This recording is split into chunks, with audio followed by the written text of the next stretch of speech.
அளவுக்கு மிஞ்சினா எதுவுமே இடைஞ்சல் தானே. அன்பும் அப்படிதான். அன்பு அதிகமாக இருந்தால் அது எப்படி கெடுதல் பண்ணும் அப்படிங்கிற சந்தேகம் உங்களுக்கு வரலாம். தசரதன் கதை என்னாச்சு? கைகை மேலே வச்ச அளவு கடந்த அன்பு. ராமன் காட்டுக்கு போறாப்புல ஆயிட்டுதுல்ல. தசரதன் எப்பேற்பட்ட அரசன்? விஸ்வாமித்திரர் சொல்றார், என்ன மாதிரி முனிவர்களுக்கும் தேவர்களுக்கும் ஏதாவது கஷ்டம் வந்தால் முதல்ல முருகன் கிட்ட போவோம், அப்புறம் பரமசிவனை போய் பார்ப்போம், அதுக்கப்புறம் திருமால்கிட்ட போவோம், அப்புறம் பிரம்மன் இந்திரன் இவங்களையெல்லாம் போய் பார்ப்போம். இவங்களாலையெல்லாம் முடியலன்னா கடைசியில் அயோத்திக்கு வருவோங்கிறார். உன்னை விட்டா வேற கதி உண்டோ அப்படின்னு தசரதனை பார்த்து விஸ்வாமித்திரரே சொல்றார். அப்பேற்பட்ட அரசன் தசரதன் கைகேயி காலில் விழறான். உன் பாதங்களை தொட்டு கெஞ்சி கேட்டுக்கிறேன், ராமனை காட்டுக்கு அனுப்பாதேங்கிறான். தசரதனுடைய இந்த நிலைமைக்கு என்ன காரணம்? அவன் கைகேயி மேலே வச்ச அளவு கடந்த அன்பு தான் காரணம். இப்போ சொல்லுங்க, அன்பா இருந்தாலும் அது அளவுக்கு மீறி போனால் கெடுதல் பண்ணுமா பண்ணாதா? அது மட்டும் இல்லை, அளவு கடந்த அன்பு நீதிக்கும் நியாயத்துக்கும் புறம்பான காரியங்களையும் செய்ய வச்சிரும். தசரதன் மிகச்சிறந்த நீதிமான், தர்மத்துக்கு விரோதமாக ஒரு காரியமும் செய்யாதவன். அப்பேற்பட்டவன் தன்னுடைய மனைவியை பார்த்து என்ன சொல்றான் தெரியுமா? உனக்காக நான் என்ன செய்யணும்னு சொல்லு செய்கிறேன், ஒரு குற்றமும் செய்யாத ஒருத்தனை கொல்லணுமா கொல்றேன், மரண தண்டனை விதிக்கப்பட்ட ஒருத்தனை விடுதலை செய்ய சொல்றியா செய்கிறேன், எந்த பிச்சைக்காரனையாவது கோடீஸ்வரனாக சொல்றியா ஆக்குறேன், அல்லது கோடீஸ்வரனை பிச்சைக்காரன் ஆக்கணுமா ஆக்குறேன் அப்படிங்கிறான். நீதிக்கு விரோதமான இந்த பாவங்களை செய்யறதுக்கு அப்பேற்பட்ட அரசன் எப்படி துணிஞ்சான்? மனைவி பேரில் வச்ச அளவு கடந்த அன்பு தான் காரணம். திரிசூலம், வஜ்ராயுதம், வாள் இதுகளால் தாக்கப்பட்டா கூட அதையெல்லாம் கொஞ்சம் கூட லட்சியம் பண்ணாத ஒருத்தன் காமதேவனுடைய மலர் அம்புகள் தாக்குனா அதை அவனால் தாக்கு பிடிக்க முடியல, விழுந்துடுறான். காமதேவனுக்குள்ள மகிமையே அதுதாங்கிறார் துளசிதாசர். அதனால தான் பெரியவங்கள்லாம் என்ன சொல்கிறாங்கன்னா, எதையும் அளவுக்கு மீறி செய்யாதேங்கிறாங்க. அப்பா, அம்மா, மனைவி, மக்கள் எல்லார் பேர்லேயும் அன்பு அவசியம்தான். ஆனால் அந்த அன்பு அறிவுக்கு புறம்பாக இருக்கக்கூடாது, அளவுக்கு மீறி இருக்கக்கூடாது. அப்போ தான் வாழ்க்கை சுகமாக இருக்கும், இல்லைன்னா அவஸ்தை தான். அளவுக்கு மீறின அன்புங்கிறது புரியுது, அது சரி. அறிவுக்கு புறம்பான அன்புங்கிறது எப்படி? ஒரு தாய்க்கு ஜலதோஷம் அல்லது ஏதோ ஒரு தொற்று நோயின்னு வச்சுங்களேன். அந்த அம்மாவுக்கு தன்னுடைய குழந்தை பேரில் அளவு கடந்த அன்பு. தனக்கு நோய் இருக்குது, அது அடுத்தவங்களுக்கு தொற்றக்கூடியது அப்படின்னு தெரிஞ்சிருந்தோம் அன்பை காட்டுறதுக்காக அந்த குழந்தைக்கு முத்தம் கொடுக்குறேன்னு தூக்கி வச்சுக்கிட்டு கொஞ்சம் ஆரம்பிச்சதுன்னு வச்சுக்கோங்க, அது நல்லா இருக்குமா? இதுதான் அறிவுக்கு புறம்பான அன்புங்கிறது. அது மாதிரி விலங்குகள்கிட்ட அன்பாயிருன்னு சொல்கிறோம். அதுக்காக புலிக்கு முத்தம் கொடுக்க முடியுமா? அப்படி கொடுத்தா அது அறிவுக்கு புறம்பான அன்பு. அதனால் அன்பு கூட அறிவுபூர்வமாக இருக்கணும் அப்படிங்கிறத இன்னைக்கு தகவல் மூலமாக நாம் புரிஞ்சுக்கணும். இந்த காலத்து காதலன் தன்னுடைய காதலிகிட்ட சொன்னானாம், இதை பாரு, உன் பேரில் எனக்கு அளவு கடந்த அன்பு, உனக்காக என்ன செய்யணும்னு சொல்லி செய்கிறேன், நெருப்பில் நடக்கணுமா நடக்கிறேன், நீரில் குதிக்கணுமா குதிக்கிறேன், உயிரையே கொடுக்கணுமா கொடுக்குறேன் அப்படின்னா.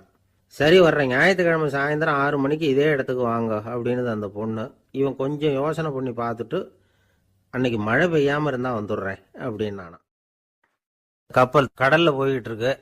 புயல், சூறாவளி, அலையெல்லாம் பெருசு பெருசாக ரொம்ப உயரமாக உண்டாகுது. கடுமையான காற்றிலேயும் வேகமான அலைகள்லேயும் சிக்கி அந்த கப்பல் தடுமாறுது. திசை மாறி போச்சு. எந்த பக்கம் போயிட்டு இருக்கிறோம்னே தெரியல. அந்த கப்பலை செலுத்திக்கிட்டு இருந்த மாலுமி ரொம்ப சாமர்த்தியமாக செயல்பட்டார். தன்னுடைய அறிவாற்றலையும் திறமையையும் முழுமையாக பயன்படுத்தினார். அந்த கப்பலை கட்டுப்படுத்தினார். மெதுவாக அந்த சூறாவளியிலிருந்து கப்பலை காப்பாற்றி கரைக்கு கொண்டுட்டு சேர்த்துட்டார். மாலுமின்னு ஒருத்தர் இருந்ததுனால அந்த மரக்கலம் காப்பாற்றப்பட்டது. மாலுமின்னு ஒருத்தர் இல்லைன்னு வச்சுக்கோங்க, அந்த கப்பலோட கதி என்னவாயிருக்கும் யோசிச்சு பாருங்க. ஒரு கோபக்காரனுடைய நிலைமையும் அப்படித்தானா. கோபக்காரன்கிறவன் ஒரு மாலுமி இல்லாத மரக்கலம் அப்படிங்கிறார் நபிகள் நாயகம். கொந்தளிக்கிற கடல்ல கொடுமையான அலைகளின் உச்சியில அல்லல் படுகிற மரக்கலத்தை விட மோசமானது கோபக்காரனின் நிலைமை அப்படிங்கிறது அவருடைய கருத்து. அது மாதிரி இதுன்னு சொல்லல, அதை விட மோசம் இது அப்படிங்கிறார். ஏன் தெரியுமா? ஒரு கப்பல் கடல்ல தடுமாறினா அதை சரிப்படுத்த மாலுமி இருக்கிறார். அவர் தன்னுடைய சாமர்த்தியத்தினால அதை கட்டுப்படுத்தி சரியான வழிக்கு கொண்டுட்டு வந்துருவார். ஆனா கோபக்காரனுடைய நிலைமை அப்படி இல்லை அப்படிங்கிறார் நபிகள் நாயகம். மனித மனம் ஒரு மரக்கலம், அறிவு அதில் இருக்கிற மாலுமி. மாலுமி மரக்கலத்தை செலுத்துறான், அவனுக்கு கட்டுப்பட்டு அது ஓடுது. ஆனா கோபக்காரன்கிற மனுஷங்கிட்ட அறிவுங்கிற மாலுமி சரியா வேலை செய்ய மாட்டான். ஏன்னா கோபம் அந்த மாலுமியின் கண்களை அவிச்சிரும், காதுகளை கேட்காம பண்ணிவிடும். கண்ணையும் காதையும் மூடிவிட்டு கப்பலை ஓட்டுனா எப்படி ஓட்டுறது? அதனால கோபக்காரன் மாலுமி இல்லாத மரக்கலம். இடி மின்னல்ல மாட்டிக்கிட்டு கஷ்டப்படுற கப்பல் மாதிரி கஷ்டப்படுறான். பெரியவங்கள்லாம் என்ன சொல்றாங்க? உனக்கு கெடுதல் பண்ணவனுக்கும் நீ நன்மையே செய், எவருடைய விருப்பு வெறுப்பையும் பொருட்படுத்தாதே, பரம எதிரிக்கும் நீ நன்மை செய்ய ஆரம்பிச்சா உன்னுடைய தூய நிலையை பார்த்துட்டு அவனும் உனக்கு நெருக்கமான நண்பனா ஆயிடுவான். இதுதான் பெரியவங்க நமக்கு சொல்லி இருக்கிறது. புனித குரான் சொல்றது என்ன? தீமையை நன்மையை கொண்டே நீர் தடுத்து கொள்ளும் அப்படின்னு சொல்லப்பட்டிருக்கிறதுல. இன்னா செய்தாரை ஒருத்தல் அவர் நாண நன்னயம் செய்து விடல் அப்படிங்கிறார் திருவள்ளுவர். செல்வந்தர் ஒருத்தர்கிட்ட ஒரு சிறுவன் வந்து ஆடு மேய்ச்சிக்கிட்டு இருந்தானா. பெரியவர் அவனை கூப்பிட்டு, நீ நேரா போய் ஒரு ஆட்டுல உள்ள ரொம்ப நல்ல பகுதி எதுவோ அதை எடுத்துட்டு வா அப்படின்னாரான். இவன் போனான். ஒரு ஆட்டு உடம்புல இருந்த நாக்கு, இருதயம், இது ரெண்டையும் எடுத்துட்டு வந்து கொடுத்தானா. பெரியவர் வாங்கி பார்த்தார். அதுக்கப்புறம் இப்ப நீ போய் இன்னொரு ஆட்டுல இருக்கிற ரொம்ப கெட்ட பகுதி எதுவோ அதை எடுத்துட்டு வா அப்படின்னாராம். இவன் போய் எடுத்துட்டு வந்தான். அவன் கையில் இருந்தது மறுபடியும் அதே மாதிரி நாக்கு, இருதயம், இது ரெண்டும் தான். என்னது இப்பவும் அதையே கொண்டுட்டு வந்திருக்கிற அப்படின்னாராம் பெரியவர். இவன் சொன்னானா, ஒரு உடம்புல உள்ள ரொம்ப நல்ல பொருளும் இதுதான், ரொம்ப கெட்ட பொருளும் இதுதான் அப்படின்னானா. இளம் வயசுல இப்படி பதில் சொன்னவர் தான் பேரறிஞர் லுக்மானுல் ஹக்கீம் அவர்கள். கோபப்படாம இருந்தா இது ரெண்டும் நல்லா வேலை செய்யும், கோபப்பட்டா இது ரெண்டும் மோசமா வேலை செய்யும். அதை புரிஞ்சுக்கிறதுக்காகத்தான் இன்னைக்கு இந்த தகவல். கோபம் வந்துட்டா நாம என்ன செய்யறோங்கிறது நமக்கே தெரியாது. ஒருத்தர் டாக்டர் கிட்ட போனார் அவசரமா. டாக்டர், எனக்கு இப்ப கடுமையான கோப வெறி, எனக்கு கண்ணு மண்ணு ஒன்றும் புரியல, உடனடியாக அதை கட்டுப்படுத்தணும், உடனே இதுக்கு ஏதாவது ஒரு மாத்திரை கொடுங்க ப்ளீஸ் அப்படின்னார். அந்த டாக்டரும் உடனே ஒரு மாத்திரையை கொடுத்து, இதை உடனே போடுங்க, நான் தண்ணி கொண்டுட்டு வரேன்னு உள்ள போனார். தண்ணியோடு திரும்பி வந்தார். இவரு சொன்னார், டாக்டர், நீங்க கொடுத்த மாத்திரை ரொம்ப பெருசா இருந்தது, இருந்தாலும் கஷ்டப்பட்டு முழுங்கிட்டேன்னார். டாக்டர் சந்தேகத்தோட மேசையை பார்க்கிறார். பார்த்தா மாத்திரை அங்கேயே இருக்குது, பேப்பர் வெயிட்ட காணல. ஒரு நாள் காலை நேரம் ஒரு குரு படுக்கையை விட்டு எழுந்திருக்கிறார். உடனே சீடர்களை பார்த்து எல்லாரும் இப்படி வாங்கங்கிறார். எல்லாரும் வர்றாங்க வேகமா. என்னங்க வேணும் உங்களுக்கு அப்படிங்கிற மாதிரி எல்லாரும் குருவை பார்த்தாங்க பயபக்தியோட. குரு அந்த சீடர்களை பார்த்து, இதை பாருங்க, இப்போ நான் ஒரு சிக்கலான விவகாரத்தில் மாட்டிக்கிட்டு இருக்கிறேன், அதை நீங்கள் தீர்த்து வச்சா நல்லதுன்னார். சீடர்களுக்கு ஒன்றும் புரியல. என்ன இது இவர் இப்படி சொல்றாரு? நமக்குள்ள எல்லா விவகாரங்களையும் தீர்த்து வைக்கிறவர் நம்ம குருநாதர், அவருடைய விவகாரத்தை நாம தீர்த்து வைக்கிறதா? ஆச்சரியமா இருக்குதே, குருநாதருக்கே சிக்கலா அப்படின்னு யோசனை பண்ண ஆரம்பிச்சாங்க. இருந்தாலும் ரொம்ப பணிவா கேட்டாங்க, சுவாமி உங்களுக்கே சிக்கலா?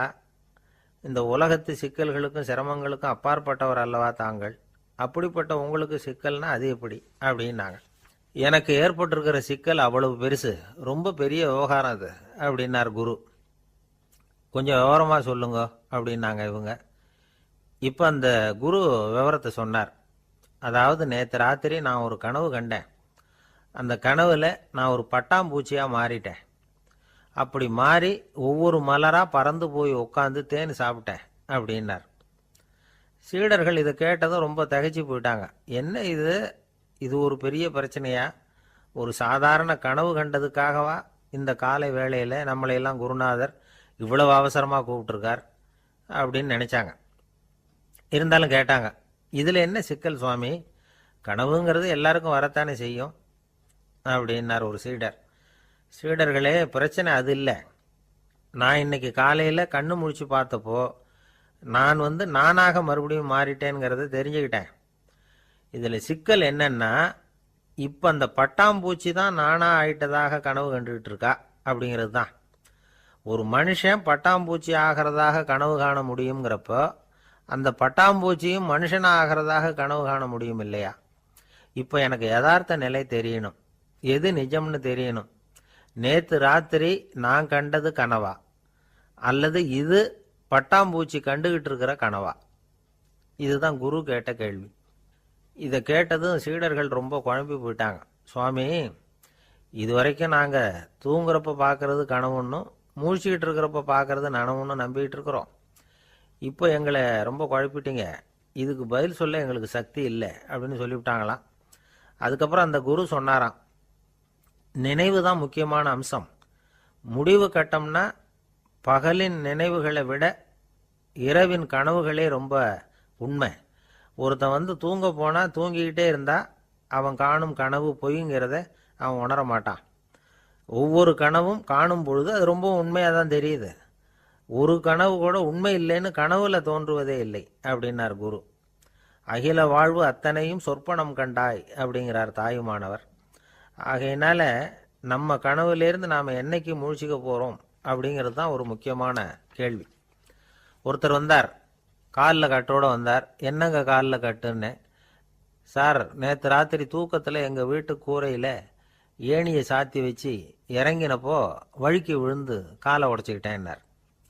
உங்கள் வீட்டில் தான் ஏணியே கிடையாது சார் அப்படின்னு. உண்மைதான் சார், நான் கீழே விழுந்து முழிச்சுக்கிட்டதுக்கு அப்புறம் தானே ஏணி இல்லைங்கிறது எனக்கு ஞாபகம் வந்தது அப்படின்னார். எனக்கு ஒரு உதவி செய்யணும் அப்படின்னு நம்மளை பார்த்து ஒருத்தர் கேட்குறாருன்னு வச்சுங்களேன், உடனே நாம் அவரை பார்த்து என்ன உதவின்னு கேட்போம். இதுதான் சராசரி மனிதர்களின் இயல்பு. ஆனால் ஒருத்தர் எனக்கு ஒரு உதவி செய்யணும் அப்படின்னு கேட்ட உடனே என்ன உதவின்னு கூட கேட்காம சரி செய்கிறேன் அப்படின்னு ஒத்துக்கிறது இருக்கு பாருங்க, அது கொஞ்சம் அபூர்வம். அந்த காலத்தில் ஒருத்தர் இருந்தார். அவர் எப்படி தெரியுமா? உதவி கேட்குறவங்க நல்லவங்களா கெட்டவங்களா அப்படின்னு கூட பார்க்கல, தனக்கு நன்மையா தீமையா அப்படின்னு கூட பார்க்கல, உதவி செய்கிறேன்னு புறப்பட்டு விட்டார். அவர் யார் தெரியுமா? அவர் தான் நல சக்கரவர்த்தி. அவர் மாதிரி நாமும் உதவி கேட்குறவங்களுக்கு உடனே உதவி செய்கிறதுக்கு தயாராக இருக்கணும் அப்படின்னு சொன்னார் ஒரு ஆன்மீக பேச்சாளர். நல சரித்திரத்தை அவர் சொல்லிக்கிட்டு இருந்தார். இந்திரன், அக்னி, வருணன், யமன் இவங்க 4 பேரும் நலனை பார்த்து எங்களுக்கு நீ உதவி செய்யணும், எங்களுக்காக நீ தூது போகணும் அப்படின்னு கேட்குறாங்க. யாருக்கிட்ட தூது போகணும், என்ன காரியத்துக்காக போகணும் அப்படின்னு கேட்கணும்ல. நலன் அப்படி கேட்கவே இல்லை, உடனே சரின்னு ஒத்துக்கிறான். அதுக்கப்புறம் அவங்க விவரம் சொல்கிறாங்க, என்ன உதவி, யாருக்கிட்ட தூது போகணும் அப்படிங்கிற விவரத்தை சொல்கிறாங்க. நலனுக்கும் அப்புறம்தான் புரியுது, எந்த தமயந்தியை இவன் காதலிச்சானோ, எந்த தமயந்தின் சுயம்பரத்துக்காக இவன் போய்கிட்டு இருக்கிறானோ அந்த தமயந்தியை பார்த்து தங்களுக்காக அவகிட்ட வாதாடணும், பேசணும், தங்களில் ஒருத்தரை கல்யாணம் பண்ணிக்கும்படியாக கேட்கணும் அப்படின்னு அவங்க 4 பேரும் நலன்கிட்ட கேட்குறாங்க. இதை கேட்டதும் நலன் கொஞ்சம் கூட முகம் சுளிக்கலை, பதட்டப்படலை. நேராக தமயந்தி கிட்ட போகிறான். இந்திரன், அக்னி, வருணன், யமன் இவங்களோட சிறப்புகளை எடுத்து சொல்கிறான். இவங்களில் ஒருத்தரை கல்யாணம் பண்ணிக்கலாம் அப்படின்னு சொல்லி கேட்டுக்கிறான். ஆனால் இதுக்கு தமயந்தி சம்மதிக்கலை. சுயம்வரம் நடக்குது, அவள் நலனை தேர்ந்தெடுக்கிறான். அந்த 4 பேரும் நலனுக்கு நிறைய வரங்கள்லாம் கொடுக்குறாங்க. அதுக்கப்புறம் இப்படி போகுது கதை. இதில் நாம் கவனிக்க வேண்டியது என்னென்னா, உதவின்னு கேட்ட உடனே என்ன உதவின்னு கேட்காம சரி செய்கிறேன்னு சொன்னான் பாருங்க, அதை கொஞ்சம் சிந்திக்கணும். செய்கிறேன்னு ஒத்துக்கிட்டதுக்கு அப்புறம் அது என்ன உதவின்னு தெரிஞ்சும் முகம் சுளிக்காமல் அதை செஞ்சான் பாருங்க, அதையும் கொஞ்சம் சிந்திக்கணும். நம்மால் ஒருத்தன் ஒரு நண்பனை தேடி போனான், எனக்கு ஒரு உதவின்னா சரி சொல்லுன்னா, இப்போ உங்ககிட்ட 2 கார் இருந்தால் என்ன பண்ணுவேன்னா உடனே அதில் ஒன்று உங்ககிட்ட கொடுத்துருவேன்னா, அவன் உங்ககிட்ட 2 பங்களா இருந்தால் என்ன பண்ணுவேன்னா அதில் ஒன்று உங்ககிட்ட கொடுத்துருவேன்னா, உங்ககிட்ட 2 பேனா இருந்தால் என்ன பண்ணுவேன்னா அதில் ஒரு பேனாவை உங்ககிட்ட கொடுக்க மாட்டேன்னா அவன். ஏன்டா அப்படி சொல்கிறேன்னா, ஏன்னா இப்போ நிஜமாவே என்கிட்ட 2 பேனா இருக்குது, அதனால் அப்படி சொல்கிறேன் அப்படின்னு நானான் அவன்.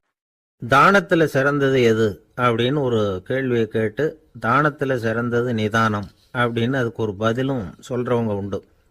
நிதானம் ரொம்ப அவசியம், அதுவும் இன்றைய உலகத்துக்கு ரொம்ப அவசியம். இன்றைக்கி உலகம் ரொம்ப பரபரப்பாக போய்கிட்டு இருக்குது. பொறுமையாக இருக்கணும்னு நினைக்கிறவங்களால கூட அப்படி இருக்க முடியறதில்ல. பொறுமையை சோதிக்கிறது மாதிரி பல சம்பவங்கள், அதையெல்லாம் சந்திச்சே தீர வேண்டியிருக்குது. எங்கே போனாலும் க்யூவில் நிற்க வேண்டியிருக்குது, எங்கே போனாலும் காத்துக்கிட்டு இருக்க வேண்டியிருக்கு. ஆஃபீஸ்லேயோ வீட்லேயோ கூட நீங்கள் நிதானமாக பொறுமையாக நடந்துக்க தெரியலன்னா உங்களுக்கு சிடுமூஞ்சி, முசுடு இப்படிலாம் பேர் வச்சுருவாங்க. அது உங்களுக்கு தேவையா? சரி, வாழ்க்கையில் பொறுமைசாலின்னு பேர் வாங்கிறதுக்கு என்ன வழி? முதல் பாயிண்ட், நீங்கள் நினைக்கிறது, எதிர்பார்க்கறது, செய்யறது எல்லாமே 100% கரெக்டாக நடக்கணும்னு ஆசைப்படக்கூடாது. எதுவாக இருந்தாலும் அதில் ஓரளவுக்கு தவறு நடக்கலாம் அப்படிங்கிறத எதிர்பார்த்தே இருக்கணும். ஓரளவுக்கு அதை அனுமதிக்கணும். ஒரு நண்பரை 6 மணிக்கு ஒரு இடத்துக்கு வர சொல்லியிருக்கிறீங்க, 6 மணிக்கு அவர் வரலை, உடனே பொறுமை இழந்து நடந்துக்கக்கூடாது. ஒரு 10 நிமிஷம் டிலே ஆகலாம். ஒரு வர்ற வழியில் பஸ்ஸு கூட ஏதாவது டிராஃபிக்கில் மாட்டியிருக்கலாம். அதெல்லாம் எதிர்பார்த்தே கொஞ்சம் காத்திருக்கிறதுல ஒன்றும் தப்பு இல்லை. சில சமயம் டிலே ஆகிறது கூட நல்லதாக முடியும். ஒரு பஸ்ஸை தவற விட்டுட்டு ஐயோ கொஞ்சம் ஒரு 2 நிமிஷம் முன்னாடி வந்திருந்தா பிடிச்சிருக்கலாமே அப்படின்னு தவிச்சிக்கிட்டு இருப்பாங்க சில பேர்.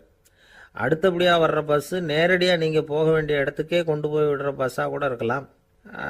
அது உங்களுக்கு முன்னாடி தெரியாதுல்ல. சில நெருக்கடியான சூழ்நிலைகளை தமாஷா எடுத்துக்கிறதுக்கு பழகிக்கணும். சில இடங்களுக்கு போகிறப்ப காத்திருக்கிறதுக்கு நம்ம மனசை தயார்படுத்திக்கிட்டே போகணும். ஒரு ரயிலுக்கோ பஸ்ஸுக்கோ அல்லது விமானத்துக்கோ கப்பல் பிரயாணத்துக்கோ போகிறப்போ அங்கே போய் நீங்கள் மணிக்கணக்கில் கூட காத்துக்கிட்டு தான் இருக்கணும். புறப்படுற நேரம் கூட மாறலாம். நீங்கள் போய் சேர்ந்ததும் அது உடனே புறப்படணும்னு கட்டாயமாக என்ன?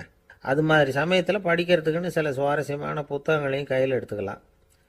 உங்களை சுற்றி எவ்வளவோ சுவாரஸ்யமான சம்பவங்கள் நடந்துக்கிட்டு இருக்குதுல்ல, அதையெல்லாம் வேடிக்கை பாருங்கள். எதுக்காக காத்துக்கிட்டு இருக்கிறோமோ அந்த காரியத்தில் உண்மையாகவே நமக்கு ஒரு அக்கறை இருந்தால் நமக்கு போர் அடிக்காது. சில கோயில்களில் பார்த்துருப்பீங்க, தரிசனத்துக்காக பக்தர்கள் நாள் கணக்கில் காத்துக்கிட்டு இருப்பாங்க. அவங்களெலாம் அழுத்துக்கிறது இல்லை. ஆண்டவனை தரிசிக்கணுங்கிற உண்மையான அக்கறை இருக்கிறதுனால அவங்களுக்கு போர் அடிக்கிறது இல்லை. ஆனால் சில சினிமா தியேட்டரில் கூட பார்க்கலாமே, சினிமா கியூ கூட அப்படி தான். சாயந்தரம் 6 மணி ஆட்டத்துக்கு காலம்பரம் 6 மணிக்கே போய் கூட காத்துக்கிட்டு இருப்பாங்க. அவங்களுக்கெல்லாம் போர் அடிக்காது, படம் பார்க்குற ஆர்வம். இன்னொரு முக்கியமான விஷயத்தை நாம் பழக்கப்படுத்திக்கணும். லிவ் ஃபார் தி மூமெண்ட் அப்படிங்கிறாங்க நிபுணர்கள். ரொம்ப பேர் எப்படின்னா அடுத்தபடியாக நடக்க போகிற விஷயத்திலேயே கவனமாக இருப்பாங்க. அந்த நினைப்புலேயே இந்த நிமிஷத்தை பொறுமை இல்லாமல் கழிப்பாங்க.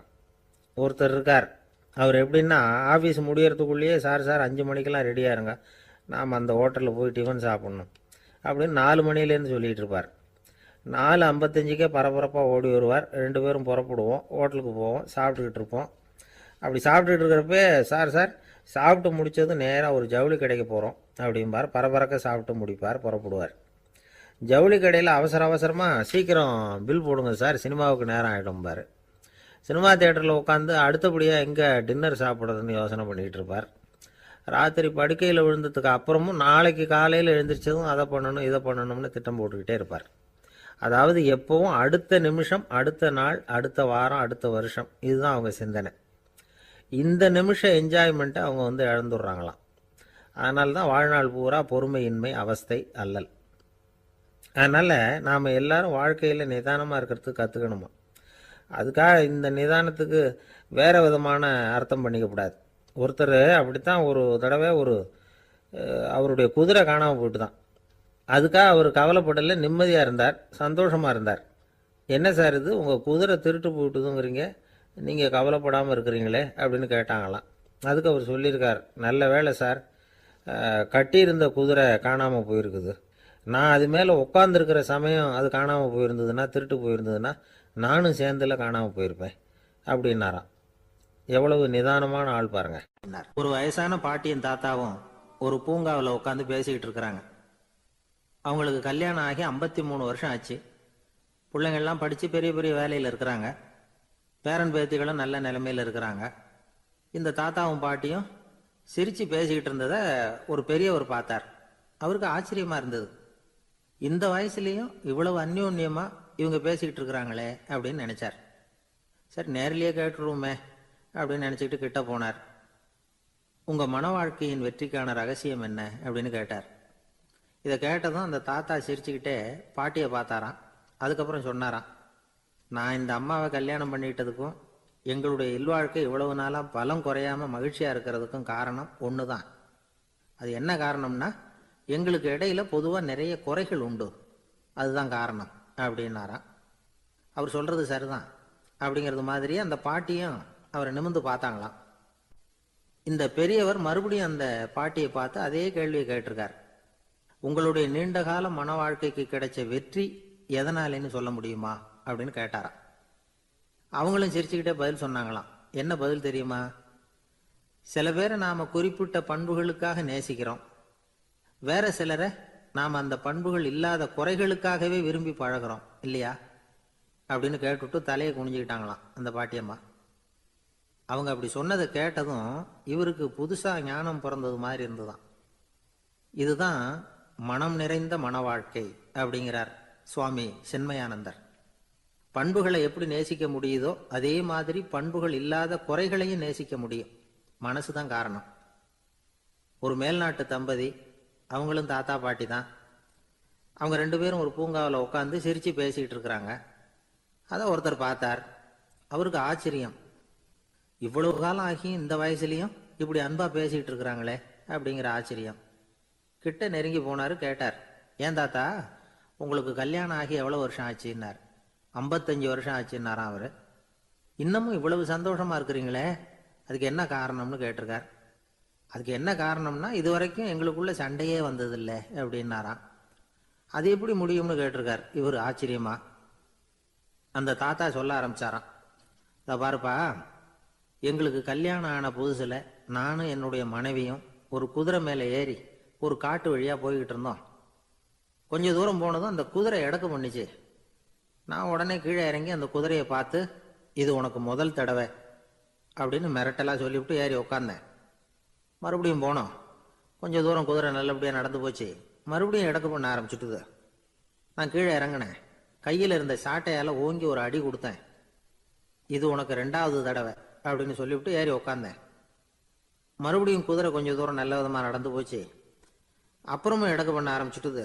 அந்த சமயத்தில் ஒரு ஆற்று பாலத்தை கடந்து போய்கிட்டு இருக்கிறோம். நான் கீழே இறங்கினேன். என்னுடைய மனைவியையும் கீழே இறங்க சொன்னேன். அந்த குதிரையை பிடிச்சி அப்படியே ஆற்றுல தள்ளி விட்டுட்டேன். தள்ளி விட்டுட்டு, இது உனக்கு கடைசி தடவை அப்படின்னு சொன்னேன். அதை பார்த்ததும் என் மனைவி பதறி போயிட்டாங்க. போய், ஐயோ பாவம், என்ன இப்படி பண்ணிவிட்டீங்க, உங்களுக்கு மனசில் கொஞ்சம் கூட இறக்கமே இல்லையா அப்படின்னாங்க. நான் மெதுவாக இவங்க பக்கம் திரும்பி, இது உனக்கு முதல் தடவை அப்படின்னேன். அவ்வளவுதான். அன்னையிலேருந்து இன்னைய வரைக்கும் ஒரு நாள் கூட எங்களுக்குள்ள சண்டையே வந்ததில்லை அப்படின்னு விளக்கம் கொடுத்தார் அந்த தாத்தா. காலை நேரம், கடற்கரை ஓரம், காலை வீசிக்கிட்டு கையை வீசிக்கிட்டு ஏதோ சண்டைக்கு போகிற சிப்பாய் மாதிரி எல்லாரும் நடந்து போயிட்டு இருக்கிறாங்க. நடைப்பயிற்சி. அதில் நமக்கு தெரிஞ்ச ஒருத்தர் எதிரில் வந்தார் ரொம்ப வேகமாக. என்ன சார் வாக்கிங்க அப்படின்னு கேட்டோம். அவரால் ஆமாம்னு பதில் சொல்ல முடியல. அவ்வளவு கஷ்டம். மூச்சு விடுறதுக்கே வாயை திறந்து மூடிட்டு இருக்கிறார். எங்கே பேசுறது? கொஞ்சம் நின்று நிதானித்து மூச்சு விட்டுட்டு அதுக்கப்புறம் சொன்னார் ஆமாம் அப்படின்னு. என்ன சார் இவ்வளவு வேகம்னோ? உங்கள் பேச்சை கேட்டுவிட்டு தான் சார் நடக்க ஆரம்பித்தோம். நீங்கள் தான் அடிக்கடி சொல்லிகிட்டு இருந்தீங்க நடக்கிறது நல்லதுன்னு. அன்னையிலேருந்து ஆரம்பிச்சுட்டேன். ஆனால் ரொம்ப கஷ்டமாக இருக்குது சார். இப்போ பாருங்கள், உங்கள்கிட்ட சுலபமாக பேசக்கூட முடியல, மூச்சு வாங்குது, உடம்பு கூட வலிக்கிறது மாதிரி இருக்குது அப்படின்னு அவர் பாட்டுக்கு பேச ஆரம்பிச்சிட்டார். உங்களை யார் சார் இவ்வளவு வேகமாக நடக்க சொன்னது? வேகத்தை குறைங்க, மெதுவாக நடங்க அப்படின்னோம். நீங்கள் நடக்கிறதுனால என்னென்ன சௌகரியம்னு அன்னைக்கு சொன்னீங்களே தவிர சௌகரியமாக நடக்கிறது எப்படின்னு சொல்லலையே அப்படின்னார் அவர். இன்னமும் லேசாக மூச்சு வாங்கிக்கிட்டே சொன்னால் கூட இவர் சொல்கிறதுலேயே ஒரு நியாயம் இருக்குது. அதனால் இந்த நடைப்பயிற்சி பண்ணுறவங்க கவனிக்க வேண்டிய சில முக்கியமான குறிப்புகள் இருக்குது. அது என்னென்னங்கிறத அவங்க தெரிஞ்சுக்கணும். அது தெரிஞ்சு வச்சுக்கிறது நல்லது. இதெல்லாம் மருத்துவ நிபுணர்கள் சொல்கிற குறிப்புகள். அவங்க என்ன சொல்கிறாங்க தெரியுமா? உங்கள் வயசு 40க்கு மேலேயா? உங்கள் எடை இருக்க வேண்டியதை விட 10 கிலோ அதிகமாக இருக்குதா? நீங்கள் புகை பிடிக்கிறவரா? இதய நோய், இரத்த நாள நோய், உயர் ரத்த அழுத்தம் இப்படி ஏதாவது உங்களுக்கு உண்டா? அப்படின்னா நீங்கள் உங்கள் இஷ்டத்துக்கு வரிஞ்சு கட்டிக்கிட்டு நடைப்பயிற்சி பண்ண ஆரம்பிச்சிடாதீங்க. முதல்ல ஒரு மருத்துவ பரிசோதனை பண்ணிக்கோங்க, அதுதான் நல்லது அப்படின்னு அவங்க சொல்கிறாங்க. நடக்கிறப்போ, உடற்பயிற்சி செய்கிறப்போ மார்பு பகுதியில் அல்லது வேறு எங்கேயாவது தொடர்ந்து வலி இருந்ததுன்னா பயிற்சியை நிறுத்தி விட்டு டாக்டரை போய் பார்க்கணும். நடைப்பயிற்சி பண்ணுறப்போ உங்கள் சக்திக்கு தகுந்த மாதிரி மெதுவாக அதிக கஷ்டம் இல்லாமல் முன்னேறலாம். அங்கே என்ன போட்டியாக வைக்கிறாங்க? முந்திக்கிட்டு போய் என்ன பண்ண போகிறோம்? பரிசாக வாங்க போகிறோம். அதனால் நிதானம் அவசியம் அப்படிங்கிறது அவங்க ஆலோசனை. தொந்தரவு கொடுக்காத ஷூ, ட்ரெஸ்ஸு இதுகளை உபயோகப்படுத்துங்க. பாதத்தில் ஆடு தசை இருக்குல்ல, அங்கே ஏதாவது பிரச்சனை இருந்ததுன்னா டாக்டரை பாருங்கள். இந்த பாதத்தில் வலி வரும் அந்த இடத்துல. வெயில் காலமாக இருந்தால் தலைக்கு தொப்பி வச்சுக்கோங்க. பனியில் நடந்தாலும் அப்படி தான். தலையை பத்திரமா பார்த்துக்குங்க. நம்மக்கிட்ட ஏதோ கொஞ்சம் உருப்படியாக தெரியறது அது தானே. உடற்பயிற்சிக்கு முன்னாடி பின்னாடி பயிற்சி செய்கிறப்போ நிறைய தண்ணி குடிக்கலாமா. முதல் 1 மாசத்துக்கு கொஞ்சம் தளர்த்தியா சாவகாசமாக நடக்கலாம். மணிக்கு 3 அல்லது 4 கிலோமீட்டர் வேகம்னு வச்சுங்களேன். அதுக்கப்புறம் வேகத்தை அதிகப்படுத்தலாம். மணிக்கு 6 அல்லது 8 கிலோமீட்டர் அளவுக்கு நடக்கலாம். நல்லா கையை வீசிக்கிட்டு நடக்கணும். மூச்சு விடுற எண்ணிக்கை அதிகரிக்கணும். இது மாதிரி ஒரு 30 நிமிஷம் நடக்கலாம். தனியாக நடந்து போகிறதுக்கு உங்களுக்கு என்னமோ மாதிரி இருக்குதா, கூட யாரையாவது சேர்த்துக்குங்க. ஒரு குரூப்பாக சேர்ந்து போகலாம். நடக்கிறதுங்கிறத ஒரு சந்தோஷமான சமாச்சாரமாக ஆக்கிக்கணும். தினம் இப்படி நடக்க வேண்டி இருக்குதே அப்படின்னு புலம்பிக்கிட்டே போகக்கூடாது. சில பேர் நடக்கிறப்போ கடந்த காலத்தை அசை போட்டுக்கிட்டே போவாங்க. சில பேர் வருங்காலத்தை அசை போட்டுக்கிட்டே போவாங்க. சில பேர் முக்கியமான திட்டம்லாம் இப்படி நடக்கிறப்ப தான் தீர்மானம் பண்ணுவாங்க. நடக்கிறதுனால மன இறுக்கம் குறையுது, பரபரப்பு குறையுது, மன ஆற்றல் பெருகுது, தன்னம்பிக்கை வளருது, முதுமை தள்ளி போகுது, செயல்திறன் அதிகரிக்குது. இதை தவிர உடம்புக்கும் பல விதமான சௌகரியங்கள் ஏற்படுது. அதனால் இது வரைக்கும் நடக்க ஆரம்பிக்காதவங்க இனிமே இந்த குறிப்புகளை கவனத்தில் வச்சுக்கிட்டு நடக்க ஆரம்பிச்சுடலாம். சார்லஸ் லேம்ப் அப்படின்னு ஆங்கில இலக்கிய மேதை ஒருத்தர், அவர் ஒரு தரம் உடம்பு சரியில்லைன்னு டாக்டர்கிட்ட போனாராம். டாக்டர் அவரை பார்த்துட்டு, நீங்கள் தினமும் காலையில் வெறும் வயத்தில் நடக்கணும் அப்படின்னாராம். வெறும் வயத்தில் நடக்கிறதுக்கு நான் தயார், ஆனால் வயறு கிடைக்கணுமே சார், யார் வயத்து மேலே நடக்கிறது டாக்டர் அப்படின்னு கேட்டாராம் இவர். எனக்கு அதிர்ஷ்டமே இல்லை சார் அப்படின்னார் ஒருத்தர். ஏன் அப்படி சொல்கிறீங்கன்னு கேட்டோம். வியாபாரம் பண்ணலாம்னு ஒரு கடை வச்சேன். வேண்டிய போட்டவங்க கூட என் கடையில் எதுவும் வாங்க மாட்டேங்கிறான். எல்லாரும் அடுத்த கடைக்கு தான் போகிறான் அப்படின்னு சொல்லி ரொம்ப அழுத்துக்கிட்டார். இதுக்கு போய் அதிர்ஷ்டம் இல்லைன்னு சொல்லாதீங்க.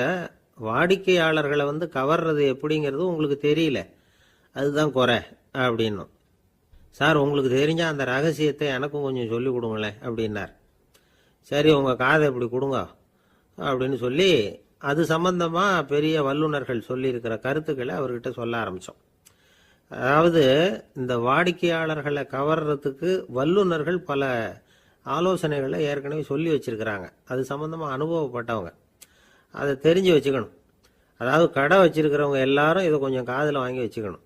எதை இப்போ சொல்ல போகிறத. எப்பவும் பணத்தை சம்பாதிக்கிறதுலையே குறியாக இருக்கக்கூடாதான்.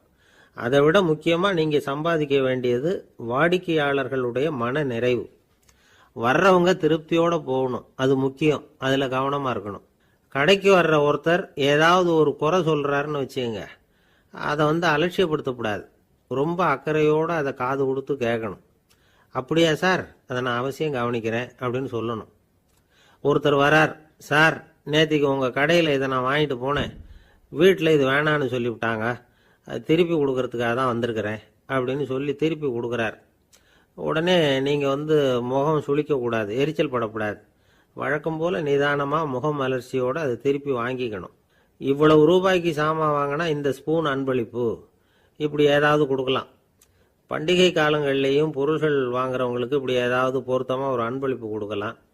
நீங்கள் கொடுக்கறது ஒரு சர்வசாதாரணமான பொருளாக இருந்தால் கூட அது வாங்குற ஒரு மனசில் ஒரு மகிழ்ச்சியை ஏற்படுத்தும். எதுவும் உங்களால் கொடுக்க முடியலன்னா உங்கள் முகம் நிறைஞ்ச சிரிப்பையாவது கொடுங்க, அது போதும். உங்கள் கடையில் இல்லாத ஒரு பொருளை வாடிக்கையாளர் கேட்குறார், உடனே இல்லைன்னு முகத்தில் அடித்தது மாதிரி சொல்லிடக்கூடாது. கொஞ்சம் உட்காருங்க சார் அப்படின்னு சொல்லி உங்கள் பணியாளர் யாரையாவது அனுப்பி வெளியிலேருந்து வாங்கிட்டு வர சொல்லி அவர்கிட்ட கொடுக்கலாம். சில பேர் உங்கள் கடைக்கு வரும்பொழுது அவங்க வீட்டு குழந்தைகளையும் கூப்பிட்டுக்கிட்டு வர்றாங்கன்னு வைங்க. நீங்கள் என்ன செய்யணும்னா அந்த குழந்தைகளை முதல்ல கவனிக்கணும். அது கண்ணத்தை கிள்ளணும், அதுக்கிட்ட விளையாடணும், அதுக்கு ஏதாவது மிட்டாய் பிஸ்கட் எதையாவது கொடுத்து அது கவனத்தை கவரணும். அதுக்கப்புறம் பெரியவங்களை கவனிக்கலாம். உங்கள் கடையில் வேலை செய்கிற பணியாளர்கள் சுத்தமாக இருக்கணும், சிரித்த முகம், சுறுசுறுப்பு, இது ரெண்டும் அவங்களுக்கு தேவை. அழுது வடிஞ்சிக்கிட்டு இருக்கக்கூடாது. அப்புறம் இன்னொரு விஷயம், அதிகமாக பொருள் வாங்குற ஒருத்தர்கிட்ட அதிக மரியாதையாகவும் குறைச்சலாக பொருள் வாங்குறவர்கிட்ட வேறு விதமாகவும் நடந்துக்கக்கூடாது. எல்லாருக்கிட்டையும் சமமாக நடந்துக்கணும். 5 ரூபாய்க்கு வாங்கினாலும் சரி, 500 ரூபாய்க்கு வாங்கினாலும் சரி, அவங்கக்கிட்ட நீங்கள் காட்டுற மரியாதையில் வித்தியாசம் இருக்கக்கூடாது. எல்லாத்துக்கும் மேலே உங்கள் கடையில் ஒரு பொருள் வாங்கினா அது உண்மையானதாக இருக்கும், தரமுள்ளதாக இருக்கும் அப்படிங்கிற நினைப்பு ஜனங்களுக்கு வரணும். அதனால் தரமான பொருளையே நீங்கள் உங்கள் கடையில் வச்சுருக்கணும். இது வரைக்கும் நான் சொன்னதையெல்லாம் கவனத்தில் வச்சுக்கிட்டு நீங்கள் கடையை ஆரம்பிச்சிங்கன்னா வியாபாரம் பிச்சுக்கிட்டு போகும்.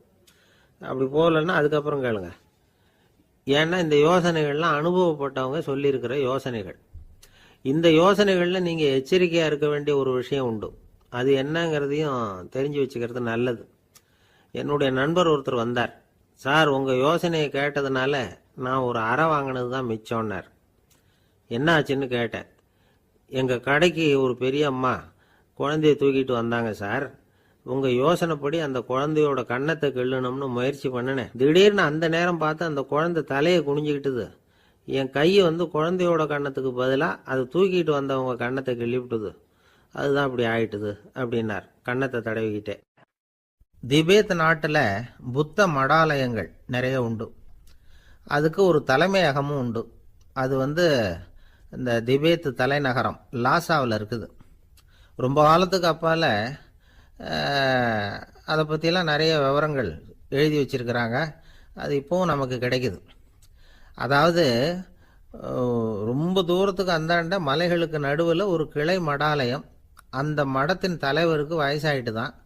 அதனால் தலைமை பொறுப்பை வேற ஒருத்தர்கிட்ட ஒப்படைக்கலாம் அப்படின்னு முடிவு பண்ணாராம். உடனே ஒரு லாமாவை கூப்பிட்டார். அவர் மூலமாக தலைமை மடாலயத்துக்கு செய்தி அனுப்புனார், பொருத்தமான வாரிசு ஒருத்தரை அனுப்பி வைக்கும்படியாக.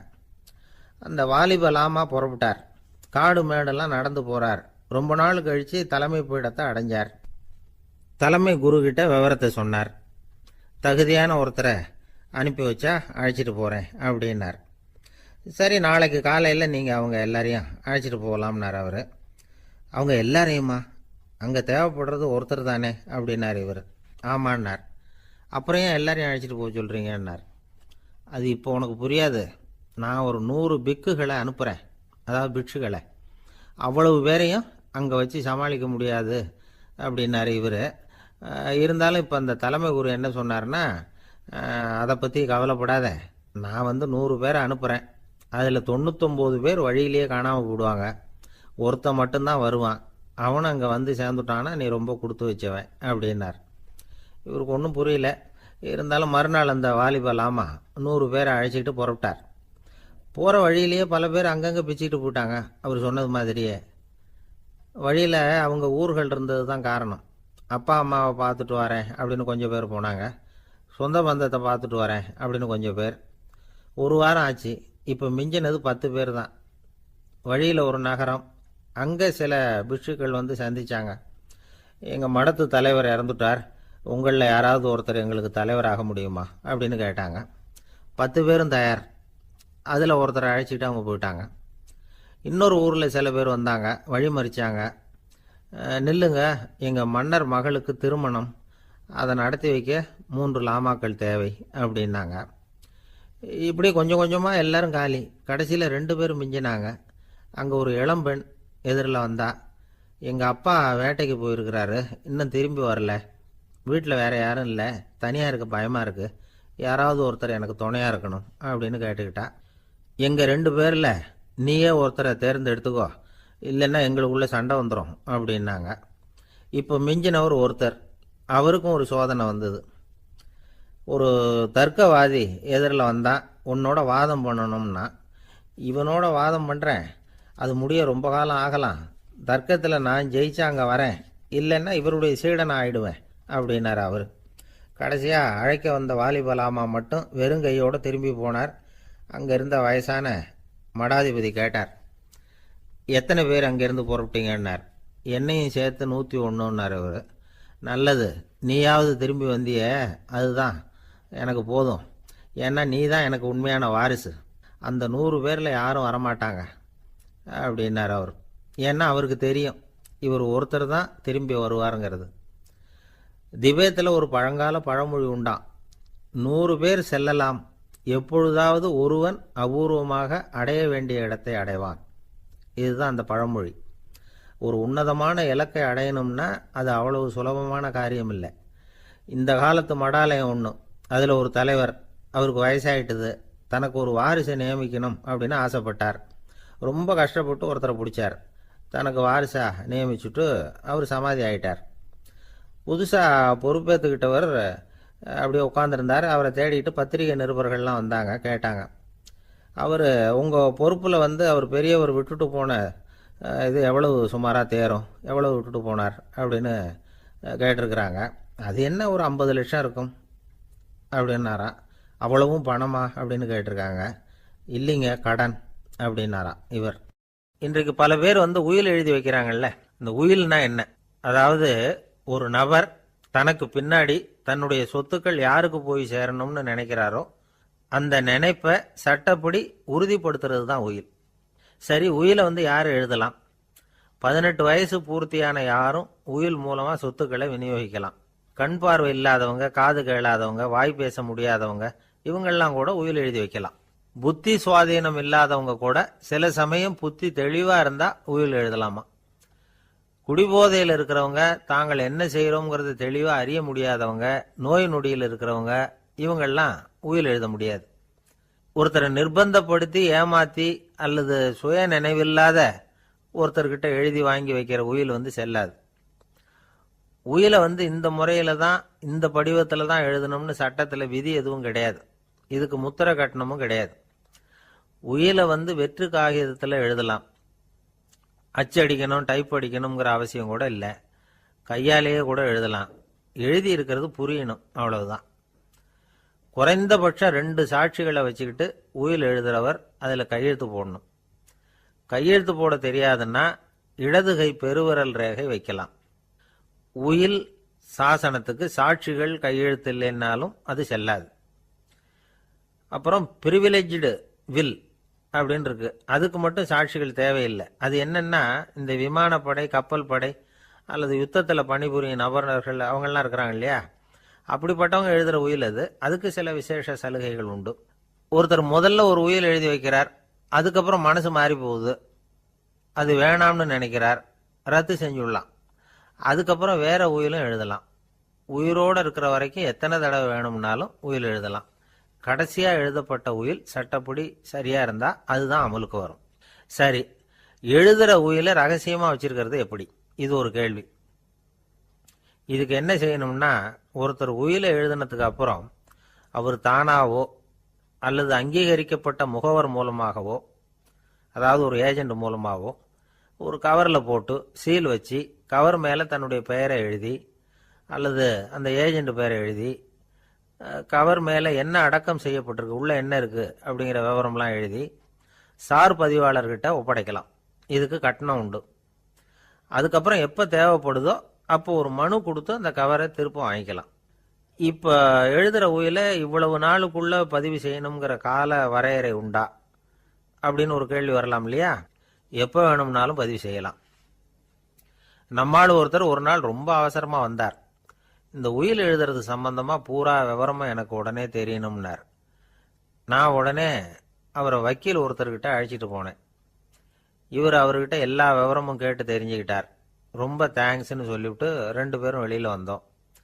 அதுக்கப்புறம் இவர்கிட்ட கேட்டேன், ஆமா இவ்வளவு விவரமா கேட்குறீங்களே, உங்களுக்கு எத்தனை பிள்ளைங்க சார் அப்படின்னு கேட்டேன். 6 பேர் சார் அப்படின்னார்.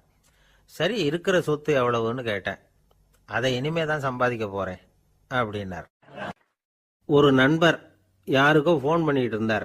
அவர் பேசி முடிச்சதும் நான் அவரை பார்த்து, இப்போ ஃபோன் பண்ணீங்களே அந்த ஃபோன் நம்பர் என்ன அப்படின்னு கேட்டேன். அவர் தலையை சொரிஞ்சுக்கிட்டார், ஞாபகம் வரலன்னார். சரி சார், அதை விடுங்க, உங்க மனைவி பேர் என்ன அப்படின்னு கேட்டேன். மாலதின்னார். என்ன சார் இது வேடிக்கை, கொஞ்ச நேரத்துக்கு முன்னாடி பேசின ஃபோன் நம்பர் மறந்து போச்சு, எப்போவோ கல்யாணம் பண்ணிக்கிட்ட மனைவி பேர் மறக்கல, அதை கரெக்டாக சொல்லிவிட்டீங்களே அப்படின்னு கேட்டேன். அவர் என்ன ஒரு மாதிரியாக பார்த்தார். அவர் அப்படி என்னை பார்த்ததில் ஒன்றும் தப்பு இல்லை, ஏன்னா நாம் எல்லாருமே அப்படித்தானே. ஒரு குறிப்பிட்ட காரியத்துக்காக தொலைபேசியில் ஒருத்தட்ட பேசுகிறோம், அதுக்கப்புறம் அந்த எண் நமக்கு அனாவசியம், அதனால் மறந்துடுறோம். இதுக்கு பேர் தான் தற்காலிக ஞாபகம். ஆனால் மனைவி பேரை மறந்துட முடியுமா? முடியாது. அது அவசியமான ஒன்று. அடிக்கடி அந்த பேரை உபயோகப்படுத்துகிறோம், அதனாலேயும் அது முக்கியங்கிறதுனாலேயும் அதை மறக்கிறது இல்லை. இதுக்கு பேர் நிரந்தர ஞாபகம். சரி, இந்த தற்காலிக ஞாபகம், நிரந்தர ஞாபகம், இது 2 ஞாபக அளவுகளையும் கட்டுப்படுத்துறது எது அப்படின்னா மூளைக்குள்ள நடக்கிற மின்சார நடவடிக்கைகள் தான். தற்காலிக ஞாபகம் ஒரு மின்னல் மாதிரி தோன்றி மறையுது. நிரந்தர ஞாபகம் ஒரு படிவம் போல மூளையில படிஞ்சுடுது.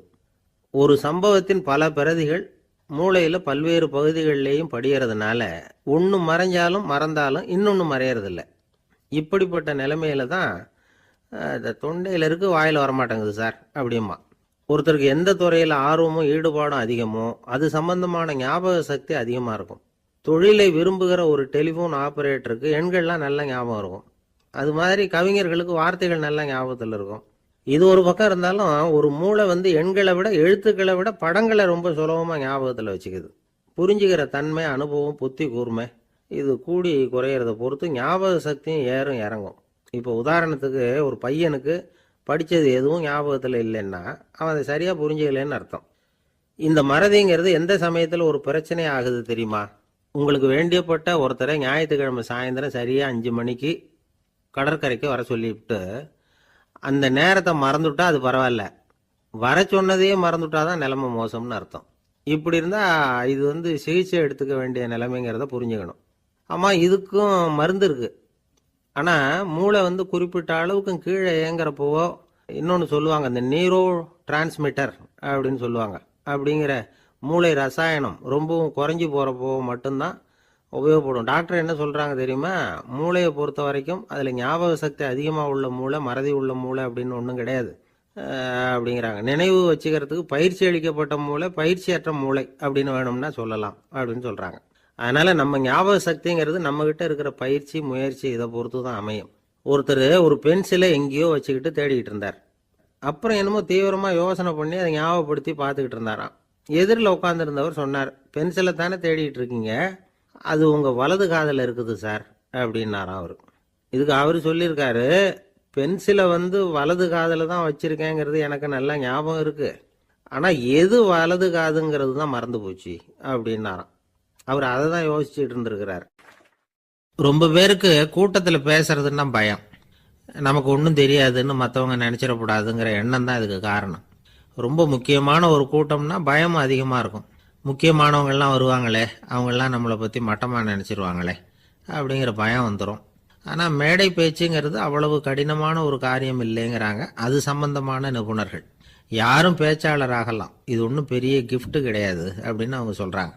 நீங்கள் ஒரு சிறந்த பேச்சாளர் ஆகணுமா அப்படின்னா அதுக்குன்னு சில ஆலோசனைகளை சொல்லி வச்சிருக்கிறாங்க அனுபவசாலிகள். முதல் ஆலோசனை என்னென்னா, உங்கள் பேச்சு எளிமையாக இருக்கணும். ஏதாவது ஒரு கருத்து அல்லது 2 கருத்து சொன்னால் போதும். 20 அல்லது 30 கருத்துக்களை சொல்லிகிட்டே போகக்கூடாது. 2வது ஆலோசனை, நீங்கள் என்ன பேச போகிறீங்கிறது முதல்ல உங்களுக்கு நல்லா புரியணும். அதுக்கப்புறம் தான் அதை அடுத்தவங்களுக்கு புரிய வைக்க முடியும். எப்படி ஆரம்பிக்க போகிறோம், எந்த கருத்தை முக்கியமாக வலியுறுத்த போகிறோம், எப்படி முடிக்க போகிறோம் அப்படிங்கிறத முதல்ல நல்லா சிந்திச்சு மனசில் வச்சுக்கணும். கடைசியாக என்ன சொல்கிறீங்களோ அதுதான் கேட்குறவங்க மனசில் நிற்கும். 3வது ஆலோசனை என்னென்னா, உங்கள் பேச்சு சுருக்கமாக இருக்கணும். ஒரு 15 நிமிஷம் பேசுறது ரொம்ப பொருத்தம். மணிக்கணக்கில் பேசிக்கிட்டு இருக்கிறது நல்லதில்லை. 4வது ஆலோசனை, நீங்கள் பேசுறது உண்மையாக இருக்கணும். உங்களுக்கு உண்மையான அனுபவங்கள் இருக்கும், அதை சொல்லலாம். உங்களுடைய உண்மையான அனுபவங்களை மற்றவங்களோட பகிர்ந்துக்கணும், அதுதான் முக்கியம். 5வது ஆலோசனை, ஆரம்பத்தில் கொஞ்ச நேரம் உங்களை பற்றியும் எதிரில் உள்ளவங்களை பற்றியும் சம்பந்தப்படுத்தி ஏதாவது பேசி ஒரு நெருக்கத்தை ஏற்படுத்திக்கணும். ஒவ்வொருத்தரும் இப்போ இவர் பேச போகிறது நம்ம சம்மந்தப்பட்டது அப்படின்னு நினைக்க ஆரம்பிச்சிருவாங்கல்ல, அதுக்கப்புறம் அவங்க கேட்க தயாராகிட்டாங்கன்னு அர்த்தம். எதிரில் உட்காந்துருக்கிற கூட்டத்திலிருந்து 3 பேரை தேர்ந்தெடுங்க. அதாவது வலது பக்கம் ஒருத்தர், நடுவில் ஒருத்தர், இடது பக்கம் ஒருத்தர். அதாவது உங்களை ரொம்ப கனிவாகவும் ஆர்வமாகவும் பார்க்குறவராக பார்த்து தேர்ந்தெடுத்துங்க மனசுக்குள்ள. நீங்கள் பேசும்பொழுது என்ன பண்ணணும்னா, இவங்களை நேருக்கு நேராக மாறி மாறி பார்த்துக்கிட்டே பேசுனீங்கன்னா நீங்கள் ஏதோ ஒட்டுமொத்த கூட்டத்தையும் பார்த்து பேசுகிறதாக ஒரு உணர்வு அது ஏற்படுத்திவிடும். 6வது ஆலோசனை என்னென்னா, சொற்பொழிவுன்னா நீங்கள் பேசணும், படிக்கக்கூடாது. எழுதி படிக்கிறது நல்லா இருக்காது. குறிப்புகள் வேணும்னா வச்சுக்கலாம். படிக்கிறது பேப்பர்லேருந்து வர்றது மாதிரி இருக்கும், பேசுறது இதயத்திலேருந்து வர்றது மாதிரி இருக்கும். அப்புறம் 7வது ஆலோசனை சொல்கிறாங்க, அது என்னென்னா, மேடையில் ஏறி நின்ன உடனே இயல்பாக மூச்சை இழுத்து விட்டுங்க, இயல்பு நிலைக்கு வாங்க, அதுக்கப்புறம் இயல்பாக பேச ஆரம்பிக்கலாம் அப்படிங்கிறாங்க. இவ்வளவும் பேச்சு கலையில் வல்லுநர்களாக இருக்கிறவங்க சொல்லுகிற ஆலோசனைகள். இதையெல்லாம் கடைபிடிச்சா நமக்கும் அதுக்கும் வெகு தூரம்னு நினச்சிக்கிட்டு இருந்த ஒன்று இப்போ கிட்டத்தில் நெருங்கி வந்துடும். நாம் சொல்கிறபடியெல்லாம் அது கேட்கும். ஒரு பேச்சாளர், அவருக்கு சுருக்கமாகவே பேச தெரியாது. மேடையில் ஏற்றி விட்டுவிட்டா போதும், ஆரம்பிச்சிருவார், நிறுத்த மாட்டார், பேசிக்கிட்டே இருப்பார். ஒரு தடவை அவர் ஒரு கூட்டத்தில் ரொம்ப நேரம் பேசிக்கிட்டே இருக்கிறார். எதிரில் பொறுமை இழந்த ஒருத்தர் தன்னுடைய கை கடிகாரத்தை காட்டினார். அதை கவனித்த பேச்சாளர், மன்னிக்கணும், கை கடிகாரம் நான் கொண்டுகிட்டு வர மறந்துட்டேன், அதுதான் நேரம் போனதே தெரியல அப்படின்னு சொல்லியிருக்கிறார். இதுக்கு அவர் சொன்னாராம் கோபமா, ஏய்யா கடிகாரத்தை தான் பார்க்க முடியல, மறந்துட்டேன், பக்கத்தில் மாட்டிருக்கிற கேலண்டரையாவது பார்க்கக்கூடாதா அப்படின்னாராம். ஒரு நண்பர் சினிமா படம் தயாரிக்கிறவர், அவர்கிட்ட ஒரு நாள் பேசிக்கிட்டு இருந்தேன். அது எப்படி சார், நீங்கள் எடுக்கிற எந்த படமும் கையை கடிக்காத அளவுக்கு எடுத்துடுறீங்களே, அது எப்படின்னு கேட்டேன்.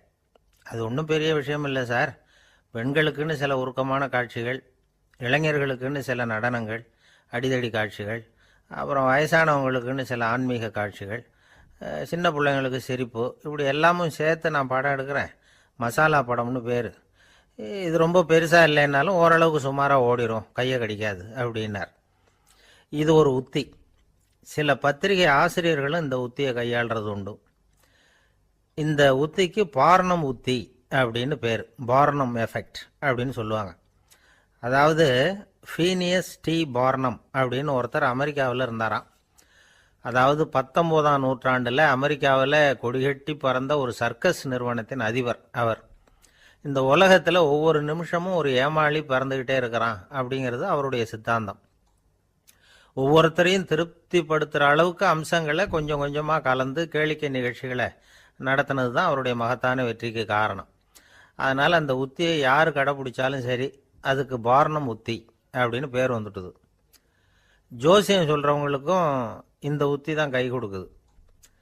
ஒரு விஷயத்தை ஒருத்தருடைய கோள் நிலைகள் அல்லது கையெழுத்து நிரூபிக்கிறதாக அவர்கிட்ட சொன்னால் அதை அவர் நம்பிவிடுவார். ஆனால் அந்த விஷயம் நல்லதாக இருக்கணும், நேர்மையானதாக இருக்கணும், அதாவது பாசிட்டிவாக இருக்கணும். 8ஆம் இடத்துல குரு, 9ஆம் இடத்துல சனி, நீங்கள் ஒரு பெரிய மேதை தான் அப்படின்னு சொல்லுவாங்க. கேட்குறவங்களுக்கு அதை மறுக்கிறதுக்கு மனசு வராது. அப்படி சொல்லும் பொழுது கூடவே என்ன கொஞ்சம் முன்கோபம் அதிகமாக இருக்கும், இருந்தாலும் அது உடனே மறைஞ்சிரும் அப்படின்னு சில அற்ப விஷயங்களையும் சொன்னாலும் அதையும் சரிதான்னு சொல்லி ஒத்துக்குவாங்க. ஆளுமையை எடை போடுகிற ஒரு நிறுவப்பட்ட உத்தியின் மூலமாக தன்னுடைய குணாதிசயங்கள் கண்டுபிடிக்கப்பட்டதாக அவர் நம்புறது தான் இதுக்கு காரணம். இந்த மாதம் பணத்தட்டுப்பாடு கொஞ்சம் இருக்கும், உடம்புல ஏதாவது கொஞ்சம் அசௌகரியம் இருக்கும், வீட்டுக்குள்ளே லேசாக மனஸ்தாபம் வரலாம், இது மாதிரி பொதுப்படையாக சிலதை சொன்னாலே போதும், மக்களை நம்ப வச்சுடலாம். இதெல்லாம் நமக்கு மட்டும்தான் ஏற்படுது அப்படின்னு சொல்லி அவங்க நினைக்கிறது தான் காரணம். இதுதான் பார்னம் உத்திங்கிறது. மனிதர்கள் பாராட்டுக்களை விரும்புகிறதும் விமர்சனங்களை வெறுக்கிறதும் பார்னம் உத்தியின் அடுத்த கூறு. அதனால் ஒருத்தருக்கு ஜோசியம் சொன்னாலும் சரி, அவருடைய ஆளுமையை மதிப்பிடுறதாக இருந்தாலும் சரி, அவரை புகழற மாதிரி இருந்தாலும் சரி, அப்படி இருந்தால் தான் அது சரியாக இருக்கும். சாதகமான விஷயங்களை அதிகமாகவும் பாதகமான விஷயங்களை நாசூக்காகவும் சொன்னால் மக்கள் அதை நம்பிவிடுவாங்க. ஒருத்தரை கருமின்னு சொன்னால் ஏற்றுக்க மாட்டார். அதையே கொஞ்சம் மாற்றி நீங்கள் கொஞ்சம் சிக்கனமான ஆசாமி அப்படின்னு சொன்னால் நீங்கள் சொல்கிறது சரிதான் சார் அப்படிம்பார். நீங்கள் பெரிய செலவாளி தான், இருந்தாலும் நல்ல விஷயங்களுக்கு தான் செலவழிப்பீங்க அப்படின்னு சொல்லணும். இப்படி இந்த பார்னம் உத்தியை கடைபிடிச்சி இன்னைக்கு வெற்றிகரமாக காலம் தள்ளுறவங்க நிறைய பேர் இருக்கிறாங்க. இந்த உலகத்தில் ஒவ்வொரு நிமிஷமும் ஒரு ஏமாளி பறந்துக்கிட்டே இருக்கிறான் அப்படிங்கிறது தான் ஃபீனியஸ் பார்னம் அவர்களுடைய நம்பிக்கை. அதை விட அடுத்தவங்களை ஏமாளியாக நினைக்கிற மனுஷர்கள் தான் இன்றைக்கி உலகத்தில் ரொம்ப அதிகம். ஒருத்தர் தன்னுடைய மேலதிகாரிகிட்ட போய், ஐயா ஒரு நாள் லீவு வேணும், என் தங்கச்சிக்கு கல்யாணம் அப்படின்னார். அவர் பார்த்தார், ஒரு 10 நிமிஷம் வெளியில் இருங்கன்னார். 10 நிமிஷம் கழித்து கூப்பிட்டார், இதை பாருங்கள், நீங்கள் சொல்கிறது பொய், இப்போ உங்கள் தங்கச்சிக்கு ஃபோன் பண்ணேன், அவங்க தனக்கு 2 வருஷத்துக்கு முன்னாடியே கல்யாணம் ஆகிட்டதாக சொல்கிறாங்க அப்படின்னார். உடனே இவர் சொன்னார், சார் இப்போ நீங்கள் சொல்கிறதும் பொய்யா தான் இருக்கணும், ஏன்னா நிஜமாக எனக்கு ஒரு தங்கச்சியே கிடையாது அப்படின்னார். ஒரு ஊரில் ஒரு குரு இருந்தார், ஜென் குரு. அவரை தேடிட்டு ஒரு மன்னர் வந்தார். வந்தவர் ஜப்பான் மன்னர். தோட்டக்கலையை பற்றி தெரிஞ்சுட்டு போகிறதுக்காக அவர் வந்தார். எப்படி தோட்டம் அமைக்கிறது அப்படிங்கிறத பற்றி அந்த குரு விவரமாக சொல்லி கொடுத்தாரு. 1 நாள் 2 நாள் இல்லை, 3 வருஷம் கற்றுக் கொடுத்தார். அதுக்கப்புறம் சொன்னார், நான் கற்றுக் கொடுத்துட்டேன், இனிமேல் நீங்கள் போகலாம், போய் தோட்டம் அமைக்கலாம், அதுதான் உங்களுக்கு பரிசை. தோட்டம் அமைச்ச பிறகு சொல்லி அனுப்புங்க, நான் பார்க்குறேன், நீங்கள் இங்கே என்னவெல்லாம் கற்றுக்கிட்டீங்களோ அதையெல்லாம் அங்கே செயல்முறையில் செஞ்சு காட்டுங்க அப்படின்னு சொல்லி அனுப்பி வச்சார். மன்னர் போனார். அரண்மனைக்கு பக்கத்திலேயே ஒரு பெரிய தோட்டத்தை உண்டு பண்ணினார். அழகான மரங்களையும் செடிகளையும் உருவாக்குனாரு. கிட்டத்தட்ட 1000 தோட்டக்காரர்களை பயன்படுத்தி 3 வருஷங்கள் முயற்சி பண்ணி அந்த அழகான தோட்டத்தை உருவாக்குனார். குரு கிட்ட இருந்து செய்தி வந்தது, நாளைக்கு வந்து தோட்டத்தை பாக்குறேன் அப்படின்னு. மன்னர் உடனே சுறுசுறுப்பாயிட்டார். முதல் நாளே தோட்டத்தை சுத்தப்படுத்தினார். ராத்திரி பூரா யாரும் தூங்கல. எல்லாருக்கும் தோட்டத்தை ஒழுங்குபடுத்துற வேலை. அது அந்தந்த இடத்துல ஒழுங்கா இருக்குதா அப்படின்னு சரி பார்த்தாங்க. ஒரு தவறும் இல்லாத வகையில் அதை ஒழுங்குபடுத்தினாங்க. மறுநாள் குரு வந்தார், தோட்டத்தை பார்த்தார். அவருக்கு கோபம் வந்துட்டுது. மன்னருக்கு ஆச்சரியம், எப்பவும் சிரிச்சுக்கிட்டே இருக்கிறவர் இப்ப எப்படி இருக்கிறாரே அப்படின்னு. மெதுவா குரு கிட்ட போய் எல்லாம் சரியா தானே இருக்குது அப்படின்னார். எல்லாம் சரிதான், ஆனாலும் எங்கே அந்த பொன்னிற காற்று அப்படின்னார். உதிர்ந்த இலைகள், பொன் மஞ்சள் நிற இலைகள் காற்றில் அப்படி புரண்டு ஓடுவதை நான் பார்க்க முடியவில்லையே அப்படின்னாராம். அது இல்லாம இந்த தோட்டம் உயிரோட்டம் உள்ளதா இருக்காது, இதுல பாடல் இல்லை, ஆடல் இல்லை, அதெல்லாம் இல்லாம இந்த தோட்டம் ரொம்பவும் செயற்கையா தெரியுதுன்னாராம். மன்னர் இப்பதான் யோசனை பண்ணார். கீழே கிடந்த காஞ்சி போன இலைகள் மட்டும் இல்ல, மரத்துல இருந்த காஞ்சி போன இலைகளையும் அப்புறப்படுத்தி சுத்தமா வச்சிருக்கிறார். இறப்பும் வாழ்க்கையினுடைய ஒரு பகுதி தான். மரணம்ங்கிறது வாழ்க்கைக்கு எதிரானது அல்ல, அதை நிரப்பும் ஒரு பகுதி தான் அது. மரணம் இல்லையில் வாழ்க்கையே இல்லை அப்படிங்கிறது பெரியவங்க கருத்து. இப்ப அந்த தோட்டம் அழகாதான் இருக்குது, இருந்தாலும் அது ஒரு ஓவியம் மாதிரி உயிர் இல்லாமல் இருக்கு. குரு ஒரு வாளியை கையில எடுத்துக்கிட்டார். தோட்டத்தை விட்டு வெளியில போனார். ஏற்கனவே வீசி எறிந்த அந்த சருகுகளை எல்லாம் அள்ளி கொண்டுட்டு வந்தார். உள்ள எல்லா இடங்கள்லயும் அதை வீசினார். உடனே காத்து அந்த காய்ந்த சருகுகளையும் பழுத்த இலைகளையும் அசைக்க ஆரம்பிச்சுட்டுது. இப்போ அங்க சலசல சத்தம், சங்கீதம், இலைகளின் நடனம், ஓவியம் மாதிரி இருந்த அந்த தோட்டத்துக்கு இப்போ உயிர் வந்துட்டுது. இதுதான் அந்த பொன்னான காற்று அப்படின்னாராம் குரு. மன்னருக்கு புரிஞ்சுது. மிகப்பெரிய ஜென் கேள்வி ஒன்று உண்டு. உம்மான் அப்படிங்கிற ஒரு பெரிய குருவை பார்த்து துறவி ஒருத்தர் கேட்டாராம், இலைகள் எல்லாம் கீழே விழுந்து மரங்கள் மொட்டையாக இருக்கும் பொழுது என்ன நடக்கும்? இதுதான் கேள்வி. இதுக்கு உம்மான் சொன்ன பதில் பொன்னான காற்று, தி கோல்டன் விண்ட் அப்படின்னாராம். இதுக்கு என்ன விளக்கம்னா, உன்னுடைய எண்ணங்கள் எல்லாம் உன்னுடைய மனசிலிருந்து கீழே விழுந்து உனது உள்ளுணர்வானது மொட்டையாக நிற்கும் நிலைதான் அது. உனது வேர்களின் அருகில் காற்று வீசுகிறது. எல்லா எண்ணங்களும் உன்னிலிருந்து வெகு தூரத்துக்கு புரண்டு கொண்டே சென்று விடுகிறது. நீ அவற்றை கடந்து விட்டால் நீ அவைகளுக்கெல்லாம் மேலெழுந்து கீழே பார்ப்பவனைப் போல நிற்க ஆரம்பித்து விடுவாய். அதுதான் தியானம் என்பது அப்படின்னு சொல்றாங்க. தியானம்ங்கிறது எண்ணத்துக்கு எதிரானது இல்ல, தியானம்ங்கிறது எண்ணங்களை கடந்து செல்வதுதான். அதுக்கப்புறம் நாம பொன்னிற காற்றுல ஆட ஆரம்பிச்சிருவோம். இதுதான் பெரியவர்கள் சொல்றது. என்கிட்ட ஒருத்தர் தோட்டம் அமைக்கணும்னு யோசனை கேட்டு வந்தார். எல்லாம் சொல்லி கொடுத்தேன்.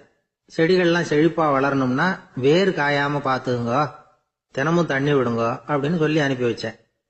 1 மாசம் கழிச்சு அவர் தோட்டத்தை பாக்கிறதுக்காக போனேன். போய் பார்த்தா எல்லா செடியும் வாடி கிடக்குது.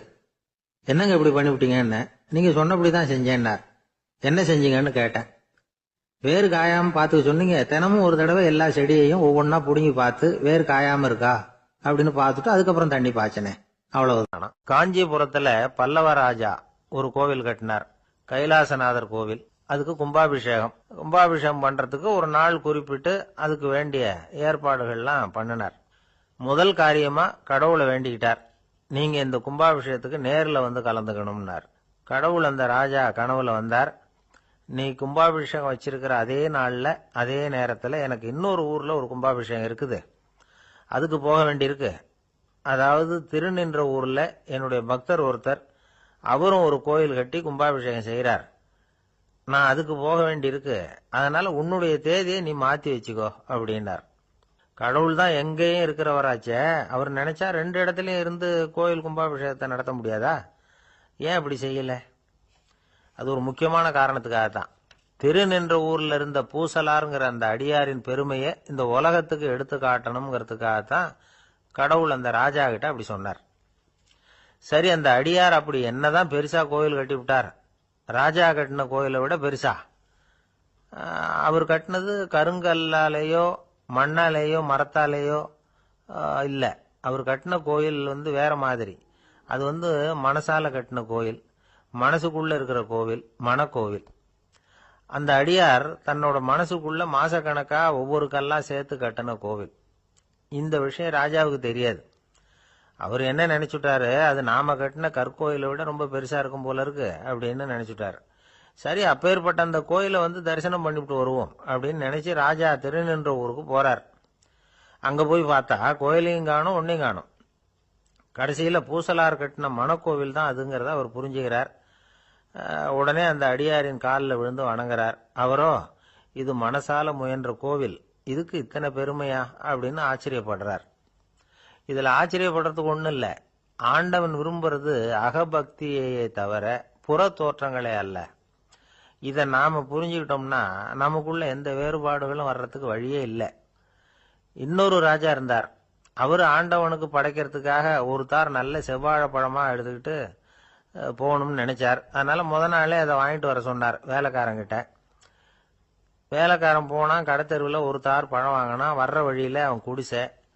அப்படியே எட்டி பார்த்துட்டு போவோமேன்னு நினைச்சான். போனான். அங்கே இவனோட குழந்தை பாவம் பசியால கத்திக்கிட்டு இருக்கு. இவன் பார்த்தான், இவ்வளவு பெரிய தாரில் ஒரு 2 பழம் எடுத்தா தெரியவா போகுது அப்படின்னு நினைச்சு ஒரு 2 பழத்தை பிச்சு அந்த குழந்தைகிட்ட கொடுத்தான். அது அதை வாங்கி வயிறார சாப்பிட்டுது. பசி அடங்குச்சு, விளையாட போயிட்டுது. இவன் அதுக்கப்புறம் வாழைப்பழத்தை எடுத்துக்கிட்டு அரண்மனைக்கு வந்தான். 2 பழம் பிச்சிருக்கிறது ராஜாவுக்கு தெரிஞ்சு போச்சு. இவன் உண்மையை சொல்லிவிட்டான். உடனே ராஜா, கடவுளுக்கு படைக்க வேண்டிய பொருளை குழந்தை எச்சில் பண்ண விட்டுருக்கியே அப்படின்னு சொல்லி அவனை கட்டி வச்சு சாட்டையால் அடிச்சார் பாவம். மறுநாள் பழத்தை கோயிலுக்கு எடுத்துட்டு போனார். கடவுள் முன்னாடி வச்சார். கடவுள் கண்ணை திறந்து பார்த்தார், பழம்லாம் அழுகி இருக்குது. என்ன இது அழுகி போன பழம் அப்படின்னார். ராஜா முழிச்சார். நல்லா தானே இருந்தது அப்படின்னு நினைச்சார். அப்போ கடவுள் அந்த ராஜா கிட்ட சொன்னாராம், இதை பார்ப்பா, இந்த தாரில் 2 பழம் தான் நல்ல பழம். அந்த 2 பழங்களையும் நேத்திக்கே நான் சாப்பிட்டுட்டேன் அப்படின்னாராம். அப்பதான் ராஜாவுக்கு புரிஞ்சுது, ஏழை குழந்தையின் பசியை தீர்க்கறதுக்காக உதவுன அந்த 2 பழம் தான் இறைவன் சாப்பிட்ட பழம்னு. இறைவன் இருக்கிற இடம் எது? இதுதான். ஒரு தந்தை தன்னோட பிள்ளைய ரொம்ப தைரியசாலியா வளர்க்கணும்னு ஆசைப்பட்டார். அதுக்காக அவனை கூப்பிட்டு உட்கார வச்சு இப்படி உபதேசம் பண்ணார். இதை பாருப்பா, நான் உன்னாட்டம் இருக்கிறப்போலாம் எதுக்கும் பயப்பட மாட்டேன், ரொம்ப துணிச்சலா இருப்பேன். ஒரு நாள் ஒரு அப்பாவி எலிய ஒரு பூனை துரத்திட்டு ஓடிச்சு. நான் உடனே என்ன செஞ்சேன் தெரியுமா? அந்த பூனையை பிடிச்சேன். அது வாலில் ஒரு பட்டாசு சரத்தை கட்டினேன், கொளுத்தி விட்டேன். படபடன்னு வெடிக்க ஆரம்பிச்சுட்டுது. அது துள்ளிக்கிட்டு அங்கேயும் இங்கேயும் ஓடி இருக்கு பாரு ஓட்டம், ரொம்ப தமாஷு அப்படின்னார் அப்பா. இப்படி சொல்லிவிட்டு பையனை பார்த்து, இதை கேட்கறதுக்கு உனக்கும் துணிச்சல் வருதா? நான் என்னுடைய செயலை நீ கேட்குறப்போ உனக்கு துணிச்சல் வருதா அப்படின்னு கேட்டார். வருதுன்னா பையன். எப்படின்னா அப்படிங்கிற விவரத்தையும் சொன்னான் அவன். அதாவது, எலிய விரட்டினத்துக்காக பூனை வாலில் பட்டாசு கொளுத்துனீங்க நீங்க, பூனையை விரட்டினத்துக்காக உங்க கழுத்துல பட்டாசு சரத்தை மாட்டினா என்னன்னு தோணுது எனக்கு அப்படின்னு நான் பையன். பையனோட துணிச்சல் அப்பாவே நடுங்க வச்சுட்டுது. அது சரி, ஒரு அப்பா பிள்ளைக்கு இப்படியா உபதேசம் பண்றது?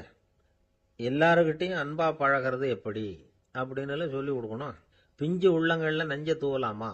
ஒரு நாள் விநாயகர் ஒரு பூனையோட விளையாடிக்கிட்டு இருந்தாராம். அப்படி ஆசையா விளையாடிக்கிட்டு இருந்தப்ப அவரோட கை நகம் தவறுதெல்லாம் பூனையோட முகத்துல பட்டுட்டுதான். அது ஒரு சின்ன கீரலை உண்டாகி விட்டுது. அப்பா அவர் அதை ஒரு பெருசா நினைக்கல. கொஞ்ச நேரத்துக்கு அப்புறம் விநாயகர் வீட்டுக்கு வந்தார்.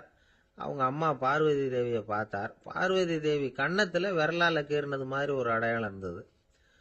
விநாயகருக்கு அதிர்ச்சி, ஆச்சரியம். நம்ம அம்மா இந்த உலகத்துக்கே தாயார், அப்பேற்பட்ட அவங்க முகத்திலேயே கீரலை உண்டாக்கக்கூடியவங்க யாரா இருக்க முடியும் அப்படின்னு யோசனை பண்ணார். தாயே, உன்னுடைய கன்னத்தில் இந்த வடு எப்படிம்மா ஏற்பட்டதுன்னு கேட்டார். குழந்தாய், இது நீ செஞ்ச காரியம்தான்ப்பா, உன்னுடைய கை நகம் கீறினதுனால ஏற்பட்ட வடு தான் இது அப்படின்னாங்க அவங்க. விநாயகர் திடுக்கிட்டு போட்டார். எப்படிம்மா அது? நான் எந்த காலத்திலையும் உன்னை அப்படி கீறினதாக எனக்கு நினைவு இல்லையே அப்படின்னார். இன்னைக்கு காலையில் ஒரு பூனையை கீறினதை நீ மறந்துட்டியா அப்படின்னாங்க அந்த அம்மா. விநாயகர் திகைச்சு போய் நின்னார். பார்வதி தேவி சொன்னாங்க, இதை பார்ப்பா, இந்த உலகத்தில் இருக்கக்கூடிய எல்லா உயிர்கள்லையும் நான் இருக்கிறேன். நான் தான் இந்த உலகமாக ஆகியிருக்கிறேன். ஆகையினால நீ யாரை துன்புறுத்தினாலும் அது உண்மையிலேயே என்ன துன்புறுத்தினதாக தான் முடியும் அப்படின்னாங்க. விநாயகர் மனசுக்குள்ள ஒரு வெளிச்சம் ஏற்பட்டுதான். அதுக்கப்புறம் அவர் யாரையுமே கல்யாணம் பண்ணிக்காததுக்கு அதுதான் காரணமா. இந்த உலகத்தில் எல்லாரையும், இங்கே இருக்கிற எல்லாத்தையும் தாயின் வடிவமாக அவர் பார்க்க ஆரம்பிச்சிட்டாராம். குருதேவர் ராமகிருஷ்ணர் இந்த கதையை எடுத்து சொல்லியிருக்கிறார். நபிகள் நாயகம் ஒரு தடவை ஒரு நாற்காலியில் உட்காந்து என்னமோ யோசனை பண்ணிட்டு இருந்திருக்கிறார். அப்போ அவரோட உடையில ஒரு கீழ்ப்பகுதி தரையில் படிஞ்சு கிடந்திருக்குது. அங்கே விளையாடிக்கிட்டு இருந்த ஒரு பூனை அது மேலே வந்து படுத்து தூங்கி போச்சு. தொழுகை செய்ய வேண்டிய நேரம் வந்துட்டது. நபிகள் நாயகம் எழுந்திருக்க பார்த்தார். அப்போதான் பூனை தன்னோட உடை மேலே படுத்து தூங்கிட்டு இருக்கிறது கண்ணில் படுது. பூனையோட தூக்கத்தை கலைக்க விரும்பல. அவர் தன்னுடைய சகோதரியை கூப்பிட்டார். ஒரு கத்திரிக்கோல் எடுத்துட்டு வர சொன்னார். பூனை படுத்திருந்த உடை பகுதி மட்டும் இருக்குல்ல, அதை மட்டும் அதோட கத்திரிச்சு விட்டுட்டு அதுக்கப்புறம் அவர் எழுந்திரிச்சு தொழுகைக்கு போனாராம். அதாவது பிற உயிர்கள் கிட்ட எப்படி அன்பு காட்டணுங்கிறத பெரியவங்க எவ்வளவோ விதத்துல நமக்கு எடுத்து காட்டியிருக்கிறாங்க. இருந்தாலும் எத்தனை பேர் மனசுல அதெல்லாம் உரைச்சிருக்குது. நாமளும் நம்ம ட்ரெஸ் மேல ஒரு பூனை படுத்திருந்தா ஒரு கத்திரிக்கோலை தான் தேடுவோம், எடுத்துட்டு வர சொல்லுவோம். துணியை வெட்டுறதுக்கு பதிலாக இல்லை அதோட வாழை வெட்டினா என்ன அப்படின்னு தோணும். ஒரு ஆள் ரொம்ப பிரியமா ஒரு பூனையை ஆற்றுல குளிப்பாட்டிக்கிட்டு இருந்தானா. எப்படி? அந்த பூனையை ஆற்று தண்ணியில் அமுக்கி அமுக்கி குளிப்பாட்டிக்கிட்டு இருக்கிறான். அந்த வழியாக போன பெரியவர் ஒருத்தர் இதை பார்த்தார். இதை பார்ப்பா, பூனையை அது மாதிரி ஆற்று தண்ணியில் அமுக்கி குளிப்பாட்டாத, மூச்சு திணறி செத்து போடும் அப்படின்னு அட்வைஸ் பண்ணார். நீ போய் அவன் வேலையை பார்த்துக்கிட்டு, எனக்கு எல்லாம் தெரியும்னா இவன் சரின்னு